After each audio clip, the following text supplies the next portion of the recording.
Duncan, Edmonton, Strathcona. Ms. May, Sandwich Gulf Islands. Miss May, Sandwich Gulf Islands. Mrs. Philpott. Mrs. Philpott. Ms. Wilson-Raybould. Ms. Wilson-Raybould. Mrs. Cesar Chaban. Mrs. Cesar Chaban. Mr. Weir. Mr. Weir. Que tous ceux qui s'opposent à la motion veuillent bien. All those opposed to the motion will please rise. Mr. Nicholson. Ms. Finley. Ms. Finley. Ms. Gladue. Ms. Gladue. Mr. Allison. Mr. Allison. Mr. Bazan. Mr. Bazan. Mr. McColeman. Mr. McColeman. Mr. Kent. Mr. Kent. Mr. Reyes. Mr. Reyes. Mr. Dead Ted. Mr. Delted. Mrs. Block. Mrs. Block. Mr. Fast. Mr. Fast. Ms. Rempel. Ms. Rempel. Mrs. McLeod, Kamloops, Thompson, Caribou. Mrs. McLeod, Kamloops, Thompson, Caribou. Mr. Nuttall. Mr. Nuttall. Mr. Doherty. Mr. Doherty. Mr. Barlow. Mr. Barlow. Monsieur Berthold. Mr. Berthold. Monsieur Martel. Mr. Martel. Monsieur Paulus. Mr. Paulus. Mr. Albus. Mr. Albus. Mr. Chong. Mr. Chong. Mr. Richards. Mr. Richards. Mr. Workington. Mr. Workington. Mr. Straw. Mr. Straw. Mrs. Stubbs. Mrs. Stubbs. Ms. Harder. Ms. Harder. Mrs. Wong. Mrs. Wong. Mr. Abutayef. Mr. Abutayef. Mr. Kelly. Mr. Kelly. Mr. Lake. Mr. Lake. Mr. Lobb. Mr. Law. Mr. Sorensen. Mr. Sorensen. Monsieur Godin. Mr. Godin. Monsieur Clark. Mr. Clark. Mr. Reed. Mr. Reed. Mr. Lukiski. Mr. Lukiski. Mrs. Wagenthal. Mrs. Wagenthal. Mr. Nader. Mr. Nader. Mr. Brassard. Mr. Brassard. Mr. Sweet. Mr. Sweet. Mr. Anderson. Mr. Anderson. Mr. General. Mr. General. Ms. Alislev. Mr. Alislev. Mr. Soroya. Mr. Soroya. Madame Boucher. Madame Boucher. Mr. Carey. Mr. Carey. Mr. Hobach. Mr. Hobach. Mr. Falk Provencher. Mr. Falk Provencher. Mr. Zimmer. Mr. Zimmer. Mr. McGuire. Mr. McGuire. Mr. Kimmich. Mr. Kimmich. Mr. Yurdega. Mr. Yurdega. Mr. Tilson. Mr. Tilson. Mr. Calkins. Mr. Calkins. Mrs. Gallant. Mrs. Gallant. Mr. Dreeshen. Mr. Dreeshen. Mr. Cooper. Mr. Cooper. Mr. Albrecht. Mr. Albrecht. Mr. Arnold. Mr. Arnold. Monsieur Généreux. Mr. Généreux. Monsieur Gould. Monsieur Gould. Mr. Kitchen. Mr. Kitchen. Mr. Waugh. Mr. Waugh. Mr. Schmale. Mr. Schmale. Mr. McKenzie. Mr. McKenzie. Mr. Shields. Mr. Shields. Mr. Diot. Mr. Diot. Mr. Leipert. Mr. Leipert. Mr. Weber. Mr. Weber. Mr. Motz. Mr. Motz. Mr. Benson. Mr. Benson. Mr. Lloyd. Mr. Lloyd. Mr. Barrett. Mr. Barrett. Mr. Davidson. Mr. Davidson. Mr. Sopuck. Mr. Sopuck.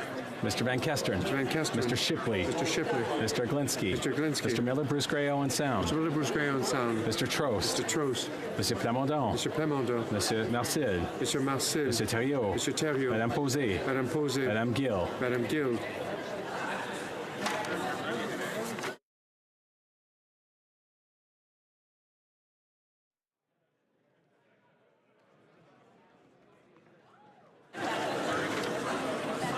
Yeas pour 185, 185. Nays contre 86, 86. Je déclare la motion adoptée. I declare the motion carried. Alors, à ce moment-ci, conformément. Pursuant to Standing Order 38, the motion to adjourn the House is deemed to have been moved. Accordingly, the question is as follows. That this House do now adjourn.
Order. I'd ask all honorable members who wish to carry on conversations to make their way to their respective lobbies. We're going to get underway with the débat d'adjournement. Le débat d'adjournement va procéder. The adjournment debate will begin now. Member, the honorable member for Bow River. Thank you, Mr. Speaker. Thank you for the opportunity to speak tonight. As we are sort of slowly clearing the House, realize the challenge you have to do that. What I'd like to speak about, though, is the situation that's happening with trade. In my riding, we have a lot of agricultural products. The issue with a number of countries in this government's ability to work with trade is really a problem in my part of the country. So that we have Italy with durum. We have tremendous durum grown in my riding, and we can't trade with Italy to get our durum to Italy. And Vietnam. We have Saudi Arabia, barley. We have phenomenal barley in our part of the world. Now we can't trade our barley to Saudi Arabia. Then we had the famous, infamous trip to India. And now we have all those lentils that we're phenomenally able to grow, not being able to trade with India because of the tariffs. Lastly, China. What a scandal this is. First of all, they started stopping canola with a couple of organizations revoking, taking theirs. But it wasn't just those licenses from those, as they said it was about crops. It's not anything to do with science, it's all political. And they stopped from those two companies. They didn't say the other companies, but they stopped importing meal, stopped importing canola oil, and then other things like pork. They're just not unloading. The boats are sitting in the harbor. So in my writing, when they say, we've helped you out with canola, we'll give you a lot more money that you can lend. Now, we've got a lot of canola sitting in bins that hasn't moved this year. So we produce a lot more canola. They loan them more money, which loaning doesn't solve it. We produce a lot more canola. Where are they going to put it? All we're getting is more bins. The longer it sits there, the more volume we have, the price will drop, and eventually that volume of canola that's sitting in bins in the farms will begin to be worthless. So as trade, they say, as 40% of the trade in agriculture products, canola goes into China, we'll diversify. Well, we've diversified in many different countries, but the list that keeps nailing our crops from agriculture products is huge in the sense of the problems it's creating in the agricultural sector. So the challenges with trade are significant. They need to be resolved. Farmers are mostly getting finished in a lot of areas. They've had to make difficult decisions of what to plant. Those that are still left are really wondering, what are they going to do with these crops when they get them done, as they see the challenges with the international trade. It's a real problem. This also feeds back into the communities to support the ag sectors. We're talking about the machinery dealerships. We're talking about the banks who have the credit that they may now be extended, and it's huge, more volumes of loans. This is a real problem. International trade, this government has messed it up significantly in the ag sector, and it's not being resolved. Thank you, Mr. Speaker. The Honourable Parliament Secretary to the Minister of International Development. Thank you, Mr. Speaker, and I want to thank my honourable colleague from Bow River for raising this important issue. Mr. Speaker, Canada's agri-food industry contributes over $114 billion to our gross domestic product and over $64 billion to a balance of trade. That is why the issue of trade restrictions by China on Canadian agri-food products is a top priority for Canada. Canada's priority is to regain full market access for our canola seed to China and to maintain markets for all of our world-class agri-food exports there. We're pushing on all fronts, Mr. Speaker, using every available channel on the ground, both in China and here in Canada, working closely with industries and the provinces. On May 7th in Geneva, Canada's ambassador to the World Trade Organization formally raised the issue with our counterparts at the WTO General Council. Our ambassador told the Council that cooperation between WTO members and a willingness to engage on issues are extremely important.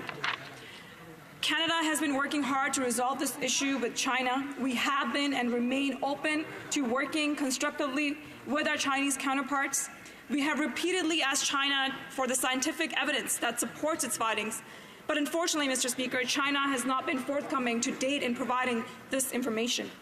We're asking to have this issue resolved based on our shared overall commitment to the WTO. Here at home, Mr. Speaker, we're working hard to help Canadian grain producers with cash flow pressures as seeding gets underway.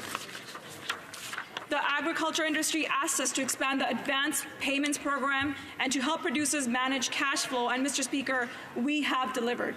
We've changed the loan limits for the advance payments program for 2019 programs years as follows. Advances up to $1 million will be available on all commodities. The first $100,000 will remain interest-free on all commodities except canola. And canola advances will be eligible for up to $500,000 total interest-free. These measures were welcomed by the industry. You don't have to listen to me, Mr. Speaker. Timely action to help producers deal with unprecedented uncertainty is good news, said Jim Everson, President of Canola Council of Canada.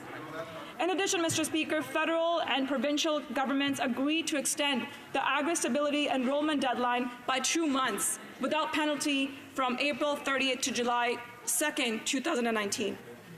The measures will give producers the breathing room they need to manage their cash flow and help them manage the impact of market disruptions in key export markets.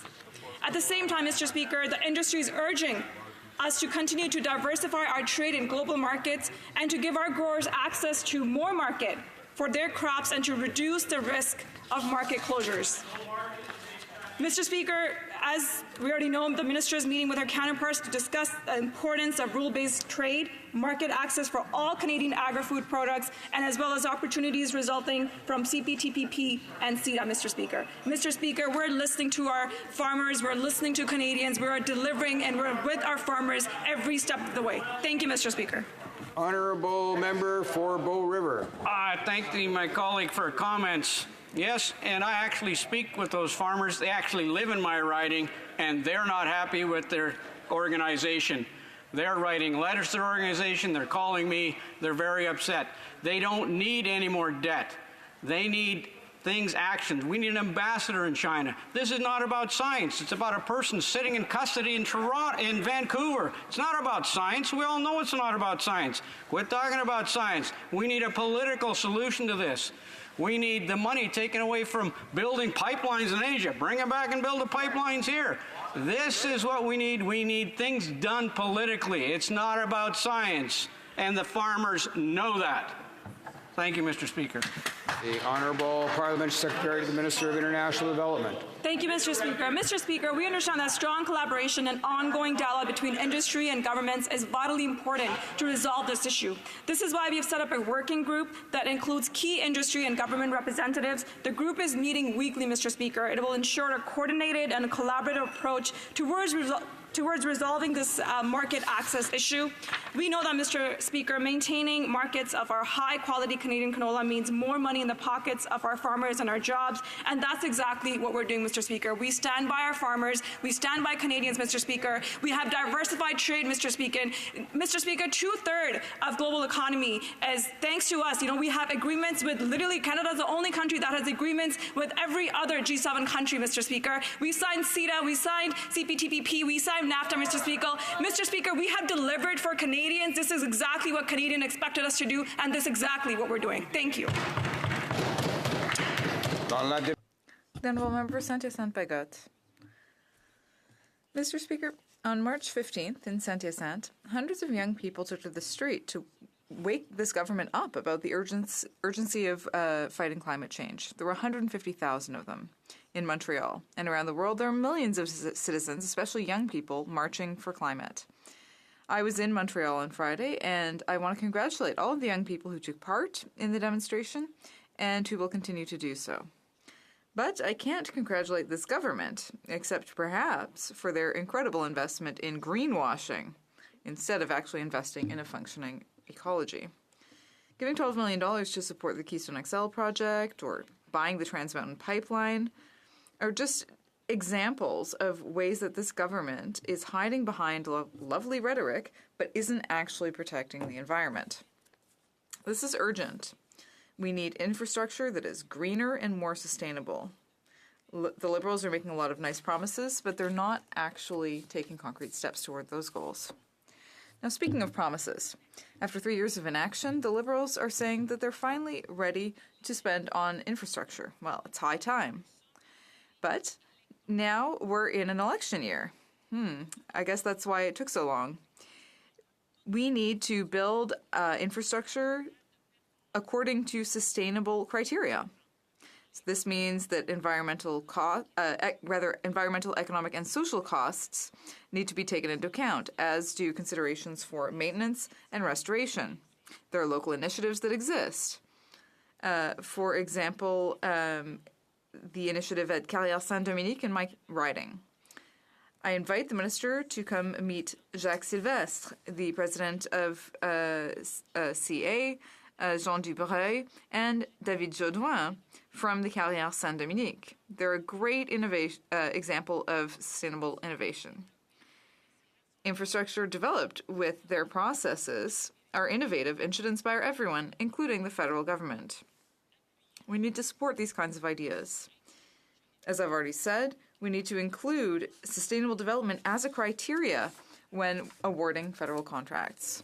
We need to stop seeing that as an expenditure, but rather as an investment. The Parliamentary Budget Officer was of the same opinion. He said that greener, more social, and more long-lasting infrastructure will compensate for the investment. I would call on this government to review its infrastructure policy while thinking of the future. Now, the future is something that young people in my riding are concerned about, and when you see this government's inaction on the environment, it's clear why. My youth council has made environment a priority, but these youth are concerned about the government's lack of action, about the cost of buying a polluting pipeline, about plastics that are polluting our oceans. The NDP, we've already tabled a motion that would end the use of single-usage plastics by 2022. We want more investment for greener jobs, and we want to be able to green buildings as well. We need to be bold. Otherwise, we'll leave an enormous debt to future generations, not only an economic debt, but also an environmental one. So my question is simple, Mr. Speaker. When will the government stop with the rhetoric and finally take real action to have a real green transition? Secretary of Parliament. Honourable Parliamentary Secretary to the Minister of Infrastructure. Thank you, Mr. Speaker. I want to thank my colleague for her question and for all the excellent work that she does in her riding. Of Canada introduced a $180 billion plan to renew the country's infrastructure for the 21st century. 3.5 years later, we can say with confidence that Canadians across the country are benefiting from this plan. To date, more than 48,000 infrastructure projects have been approved, and nearly all are underway or completed. Our investments in public transit have resulted in the purchase of more than 3,600 new buses across the country, which are providing commuters with more than 100,000 additional seats. And more than 4,900 existing buses have been repaired, Mr. Speaker. For example, the delivery of 12 newer, more accessible buses in St. John, New Brunswick has helped to boost ridership by 4% to more than 151,000 riders, including those with mobility challenges. And in the Greater Toronto Area, the purchase of 60 battery-powered electric buses are providing more Toronto area commuters with a quieter and a smoother ride. These new buses will also reduce greenhouse gas emissions by 240 tons and cut carbon dioxide emissions by more than 14,000 tons over their 12-year lifespans, and I know that that goes right to the heart of my honourable colleague's question. These investments are resulting in faster, more efficient public transit services that enable Canadians to spend less time commuting and more time with their families. These investments are also providing cleaner, more sustainable alternatives to driving. We have electric, hybrid, and natural gas buses and vehicles which have the potential to further reduce the carbon footprint and, by extension, pollution. Our investments in public transit infrastructure have also resulted in the upgrade or construction of nearly 15,000 bus stops and bus shelters that improve the travel experience for transit users. And in addition to that, we have invested in the construction of 200 transit stations and the upgrade of more than 230 existing transit stations. De plus, le travaux de Furthermore, construction work on the Réseau Express Métropolitain, or REM, in Montreal has started. This project will help link the Greater Montreal region with an LRT that is 67 kilometers long. The project should create 34,000 direct jobs and indirect jobs in the construction, manufacturing, and technology sectors. All of the examples demonstrate that we have made good progress on our infrastructure, not only because we are expanding transit, but simultaneously reducing our carbon footprint, reducing pollution, making commuters have a more efficient travel time, and by extension, a cleaner and a more resilient economy. Thank you, Mr. Speaker. The Honourable Member for Saint-Hyacinthe-Bagotte. Mr. Speaker, I went through some of the different municipalities in my riding, and people there told me that they were disappointed because when they see the Canada-Quebec agreement, the $180 million plan, they can see that the lion's share of the money will be spent only in years 9 and 10. But that's not what they need, Mr. Speaker. They need investments now. And they also need the government to think of the smallest municipalities. They feel completely forgotten. When they see the Canada-Quebec agreement, I mean, the $5 billion out of the $7.5 billion is for the biggest cities. The PBO said in his report on Phase 1 of the Liberals' plan that less than half of the budget was even accounted for. So municipalities need investments now. They need the government to be there for them now. Secretary. The Honourable Parliamentary Secretary. Merci, Monsieur le Président. Thank you, Mr. Speaker. Once again, I want to thank my colleague for the question.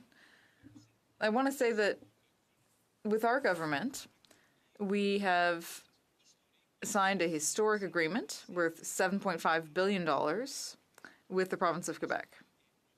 The result is more transit,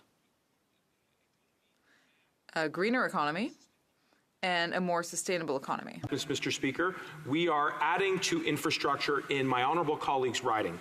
And under that plan, Mr. Speaker, we will continue to work with the province, we will continue to work with her community to ensure that we are building the infrastructure that her constituents require so that we can have a resilient economy, we can have an infrastructure that reflects a 21st century economy, and we will continue to strive forward for that progress. Thank you, Mr. Speaker. The Honourable Member for Regina Leuven. Thank you, Mr. Speaker. Near the end of January, I was proud to be the only member of this House to rise to question the Government of Canada's decision to recognize Juan Guaido standing up in front of a crowd and unilaterally declaring himself to be the President of Venezuela. That's the question that prompts this evening's adjournment debate. Now, Mr. Speaker, I don't pretend to be an expert on Venezuelan politics, but I do have a clear idea about what Canada's role in the world should be. And I think that the best contribution Canada can make is as an honest broker, is as a country that's trusted to mediate when these kind of disputes come up. And it's certainly legitimate to question the current Maduro government of Venezuela. It's one thing to propose that there should be new elections in that country, but I really believe it's quite another to simply recognize an opposition politician declaring himself to be the new president of the country. And, Mr. Speaker, I would suggest, in hindsight, it really hasn't worked out all that well. It's now been about 3.5 months, and we see that Mr. Guaido has not clearly established himself as a new government in Venezuela. There have not been new elections in that country. And we now have Mr. Guaido appealing to the Venezuelan military and even now directly to the American military to intervene in his favor. So it seems that concerns about a coup or armed conflict are really starting to materialize. So I don't have a lengthy speech to give about this, but I really hope that the parliamentary secretary can provide this House with a bit of an update on what the government's plan is now. It's been weeks and months since the Canadian government agreed to recognize Mr. Guaido. and it doesn't seem as though the goals of that policy have been achieved. I think the only real consequence of the Government of Canada jumping the gun in that fashion is that it's now very difficult for our country to play any kind of constructive role, to participate as an honest broker, or to be seen as any kind of mediator in Venezuela. So I'm hoping, Mr. Speaker, that the Parliamentary Secretary can give us a bit of an update and a bit of an explanation of what the Government of Canada's plan is for Venezuela going forward. Thank you. The Honourable Parliamentary Secretary to the Minister of Foreign Affairs. Thank you, Mr. Speaker. And I want to thank the member for Regina Louvain for his question regarding Venezuela, and particularly for Canada's work, which is ongoing and multilaterally done with the Lima Group.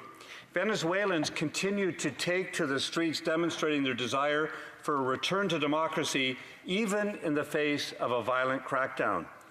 Canada commends their courage, and without any apology, we continue to call on the Maduro regime to step aside now and allow for peaceful end to the crisis in line with the Venezuelan Constitution.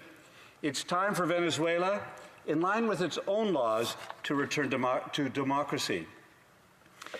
On January 23rd, Canada, along with several members in the international community, took the significant step of recognizing Juan Guaido as the interim president of Venezuela, supporting his commitment to lead Venezuela towards free and fair presidential elections. We did that because we believe so strongly in democracy and in the democratic right of Venezuelans to choose their own government. Since that day, interim President Guaido and Venezuelans have taken to the streets and demonstrated their support for the return of democracy in Venezuela, showing their courage, their conviction in seeking a peaceful resolution to this crisis. The response of the regime to those demonstrations has been an increase in the repression of peaceful demonstrators and in the persecution of political opponents. At the same time, the suffering of the Venezuelan people has continued to grow, with a series of nationwide power outages in recent weeks particularly, severely impacting the access of Venezuelans to necessities including food, water, and fuel. Inflation now stands at 1.5 million% on an annual basis, and more than 3.5 million Venezuelans have been forced to leave their country since 2015. The UNHCR now estimates it could be as many as 5 million by the end of the year if the Maduro regime is not ended. Mr. Speaker, in response to this deepening crisis in Venezuela, Canada has taken strong leadership. They've taken a strong leadership role in an international community in supporting international efforts to achieve a peaceful democratic transition guided by Venezuela's own constitution and without the use of force. Canada, led by our Minister of Foreign Affairs, has been among the most active and committed members of the Lima Group of countries committed to achieving these goals peacefully and multilaterally. On February 4th, Canada hosted the 10th ministerial meeting of the Lima Group here in Ottawa, and since that time, Canada has also played a leading role in the Lima Group's outreach both to like-minded states as well as to international supporters of the Maduro regime in order to secure a peaceful resolution of the crisis. There has been no lessening of our ability to be an honest broker. We are continuing in that role and continuing to do it with strong leadership and with a peaceful resolve towards democracy in Venezuela. Canada and its Lima Group partners have repeatedly called upon the regime to allow the entrance of international humanitarian assistance to stop this crisis. We've provided an additional $53 million for humanitarian, stabilization, and development support. That brings our contribution to a world leader in this issue, and we will focus on the basic needs of those most affected, migrants and refugees who have fled to neighboring countries. Mr. Speaker, we have continued to take these strong measures. We will continue to work multilaterally, and we will continue to support the Venezuelan people towards freedom and democracy. Thank you. Honourable Member for Regina Louvain. Well, thank you, Mr. Speaker. I want to thank the Parliamentary Secretary and also to congratulate him on his relatively recent appointment as a Parliamentary Secretary. I believe this might be his very first adjournment debate, so I'd like to welcome him to the Late Show. I believe the presentation that he provided might have been compelling back in January when the Government of Canada first decided to recognize Juan Guaido as President of Venezuela. However, I don't think it addresses how things have unfolded since then. This idea of Mr. Guaido as an interim president who's going to hold new elections, I think conflicts with the fact that 3.5 months have gone by. Mr. Speaker, how long is this interim presidency going to last, and at what point is it going to actually translate into elections? I really have to ask, Mr. Speaker, whether the Parliamentary Secretary would at least acknowledge that things have not unfolded as his government would have hoped. Thank you. The Honourable Parliamentary Secretary to the Minister of Foreign Affairs. Thank you very much, Mr. Speaker. And I think if there's one thing that the member from the CCF knows is that good things take time to accomplish. And it is very much this government's resolve, its steady leadership, and standing in solidarity with the people of Venezuela that we will continue, and I invite him to stand in solidarity with them as well. We commend them for their courage and reiterate our own unwavering commitment to the universal principles of democracy, rule of law, and human rights. We're building a consensus. Now, some 23 countries have endorsed the Ottawa Declaration for Venezuela, and Canada is actively engaged in outreach to international partners across the political spectrum. Canada and our partners in the international community, including the Lima Group, must be resolute in our efforts to support Guaido and the legitimate authorities in Venezuela, as well as to assist the people of Venezuela, both in their home country and in host states who are welcoming refugees. At the same time, we must be prepared to support Venezuela's return to democracy and development through an eventual transition in order to ensure that peace and prosperity are sustainably restored. Thank you very much. The motion to adjourn the House is now deemed to have been adopted. Accordingly, this House stands adjourned until tomorrow at 10 a.m. pursuant to Standing Order 24-1.